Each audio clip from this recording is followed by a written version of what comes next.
So there's a lot of things in knee replacement that have changed since your mom or grandparent have had their knee replaced. Typically, these are outpatient surgeries where you come in, have surgery, and go home later that day.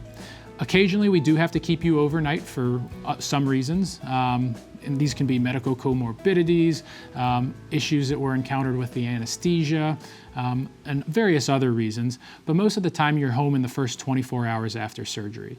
As far as recovery goes, we see 2 weeks after surgery, 6 weeks after surgery, and 3 months after surgery.